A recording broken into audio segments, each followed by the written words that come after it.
Hi, welcome to turn 17. This turn, we're going to try and take back Yomi and continue our offensive against Helheim. So, let's start with our battle in Yomi.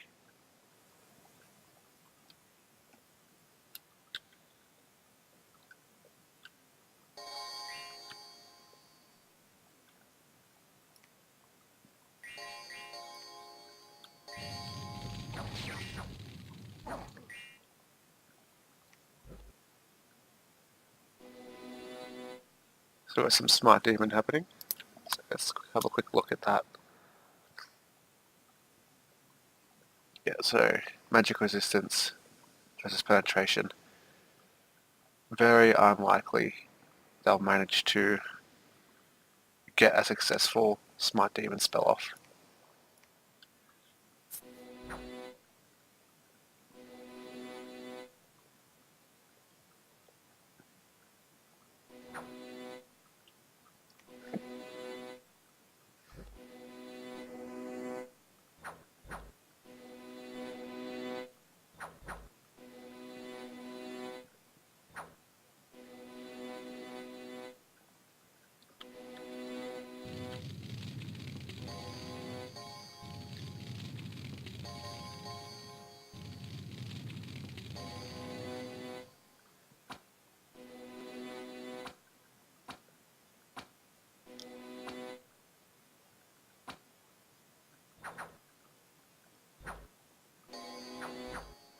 Oh, did that work?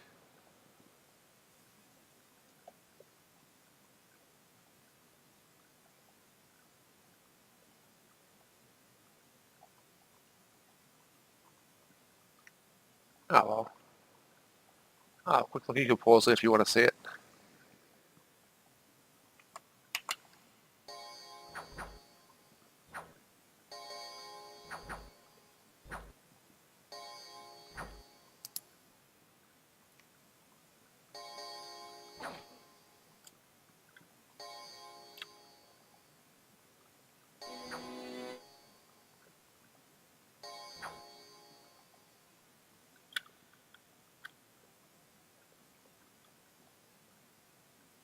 That went pretty well.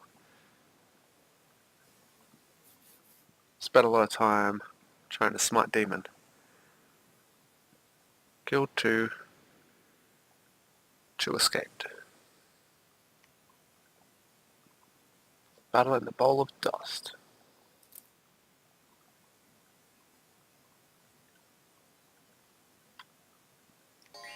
I'm pretty sure how we know this is gonna go.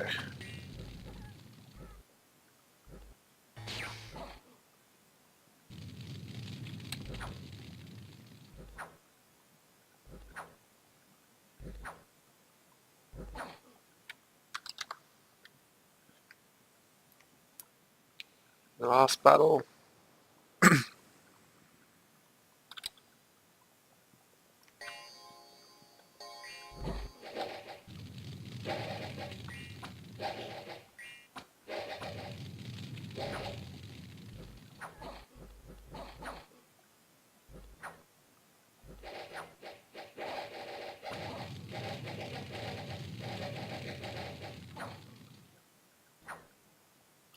Alright.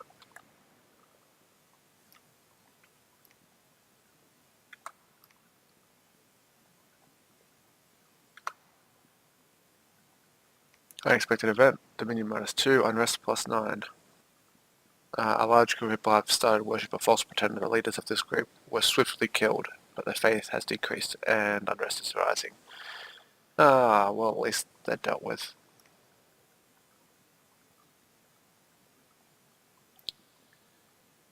Yep, we're not tearing down the fortification fast enough.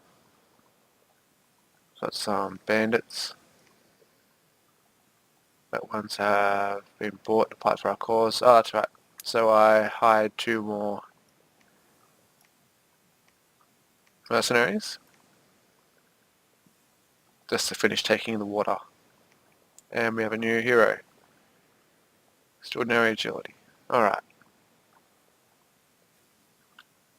So this is where I hired the mercenaries. And I'm going to take my turn, and I'll be back when I'm done. Alright, so that's turn done. So, I'll go over the message I sent first to Lenka. Greetings, Baba Yaga, carpenter of the insides. How goes the war effort on your front? We noticed that you had some losses at the Battle of Maverny, so we are moving into Eel-11 to continue pushing back forces of Helheim. Feel free to take the province once the Yomi forces leave. Fulla, the prophet of Perpetuanus, has been slain. The army no longer has a reliable way to mass bless their sacred troops. Now is the time to strike and lay claim to their lands. Okay, so basically I'm just saying that I'm moving into this province even though I said that he can have it to get rid of Helheim's army, and because I don't think he has the forces necessary to do it. And that way I can continue to move up here, take these last few provinces. As for Helheim's sacred troop army, I think he would have taken what troops he could from those sacred leaders as well that are stealthy. They probably are in this province here. They probably couldn't get all the way to his capital, so they're probably en route. So they'll be here or here, probably. And they're probably going to attack Helheim next turn or over this turn. So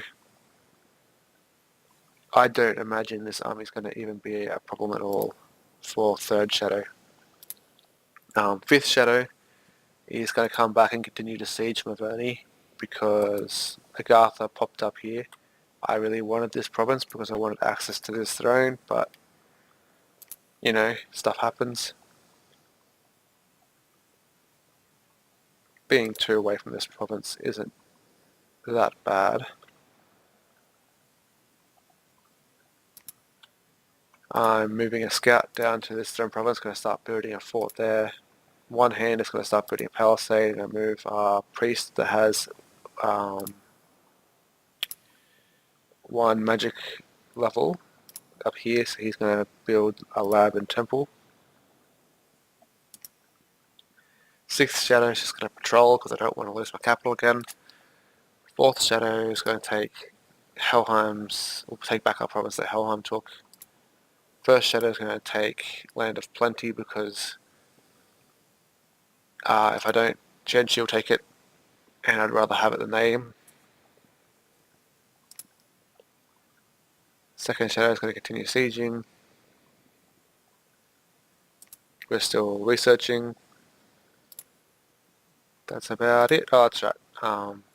Mercenaries are going to take this province, then this water province. Then if this swamp is still neutral for some strange reason, I don't see why we won't take the swamp province as well. One thing I forgot to mention is that we are forging a dragon helmet, so that's what it looks like. Basically, I've noticed that Agartha has been using magma children. They have heat auras and do fire attacks, so while we do have a fire resistance of 5, that helmet will give us an extra fire resistance. So that'll give us an extra 5 fire resistance. That'll negate any kind of heat aura that I'll give off and most of the damage that they do. So that'll help if Agartha ever tries to attack us. And also another great bonus is that Ardoni don't actually wear helmets, so it'll be a good head armor. Now, while it hasn't really mattered so far because they are size 4, they're taller, they're less likely to get hit in the head by size 2 troops, especially with short weapons. Agartha has the possibility of recruiting taller troops, and Lanka has troops that are size 3 and 4, I'm fairly sure. At least 3. So they also have a better chance of hitting Ardoni in the head if they decide to attack us. So that's like a precaution for a slightly more vulnerable part of our deities. And that's our turn. Like and subscribe, and I'll see you for the next turn.